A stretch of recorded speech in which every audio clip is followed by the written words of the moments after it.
အပြည်ပြည်ဆိုင်ရာငြိမ်းချမ်းရေးနေ့အထိမ်းအမှတ်ဖြစ်နေကမ္ဘာကျော်ပညာရှင်တွေခေါင်းဆောင်တွေရဲ့ငြိမ်းချမ်းရေးအဆိုမိန်တွေမြစ်တာစကားတွေကြပြတွေစောင်းပါကာတွန်းတွေဝတ္ထုတွေကိုစုပေါင်းပြီးလူသားမြစ်တာနဲ့ငြိမ်းချမ်းသောကမ္ဘာဆိုတဲ့စာအုပ်ကိုစက်တင်ဘာ20ရက်နေ့ကထုတ်ဝေခဲ့ပါတယ်။ရန်ကုန်မြို့လသာက Art Corner မှာကျင်းပတဲ့ဒီခမ်းနားကိုကြပြဆရာတွေစာရေးဆရာတွေတက်ရောက်လာကြပြီးတခြင်းတွေကြပြတွေရွတ်ဆိုခဲ့ကြပါတယ်။ One People One Nation ဆိုတဲ့ရည်ရွယ်ချက်နဲ့ကျင်းပတဲ့ဒီပွဲကိုစီစဉ်တာက Center for Youth and Social Harmony အဖွဲ့ဖြစ်ပြီးငြိမ်းချမ်းရေးဆိုတာလက်နက်ကင်တိုက်ပွဲတစ်ခုတည်းကိုပဲဖြည့်ရှင်းရတာမဟုတ်ဘဲလူချင်းခွဲခြားတဲ့စိတ်တွေကိုဖယ်ရှားနိုင်မှာဖြစ်မယ်လို့ကိုမှုတစ်ကပြောပါတယ်။အဓိကကတော့ကျွန်တော်တို့စပြီးတော့စဉ်းစားတာလိုတဲ့နေရာကိုဖြည့်မယ်ဆိုတဲ့စဉ်းစားတာပါနော်။ဒီလိုစာအုပ်မျိုးကလည်းမထွက်ဘူးသေးလို့ကျွန်တော်ငြိမ်းချမ်းရေးနေ့မှာမထွက်ဘူးသေးဆိုတဲ့ဟိုအားလည်းရှိရ။နောက်တစ်ခုကကျွန်တော်တို့လူတွေကိုကျွန်တော်တို့က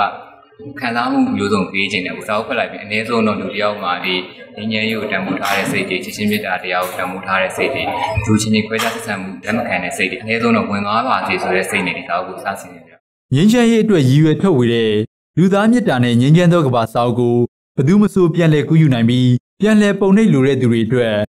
ပုံနှိပ်ဖလင်တွေပေးသွားမယ်လို့လည်းဆိုပါတယ်။နုပညာနဲ့လူတွေရဲ့ရင်ထဲငြိမ်းချမ်းရေးရောက်သွားဖို့စီစဉ်တာကြောင့်မူပိုင်ခွင့်မယူထားဘူးလို့ကိုအောင်ကိုကဆိုပါတယ်။စက်တင်ဘာ21ရက်နေ့အပြည်ပြည်ဆိုင်ရာငြိမ်းချမ်းရေးနေ့ကစတင်ပြီးတနိုင်ငံလုံးကိုအခမဲ့ဖြန့်ချီသွားမှာဖြစ်တယ်လို့မြန်မာနိုင်ငံမှာမတူတာတွေဖယ်ရှားကာ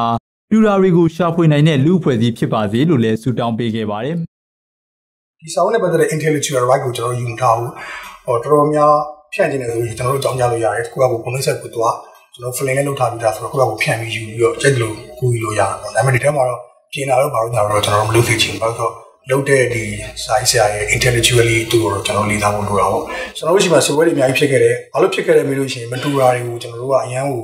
သိရလူဖွဲ့စည်းဖြစ်တယ်။တူတာတွေကိုမေးပြောက်ပြီးတော့တူတာတွေကိုရှာဖို့အတွက်မေးလျော်နေရလူဖွဲ့စည်းဖြစ်တဲ့ဆိုတဲ့ကြောင့်ကျွန်တော်ဘာလို့ဆိုတောင်းနေလဲဆိုလို့ရှိရင်နောက်လာမဲ့လူဖွဲ့စည်းကဘာဖြစ်လာစီနေလဲလို့ရှိရင်တူတာတွေကို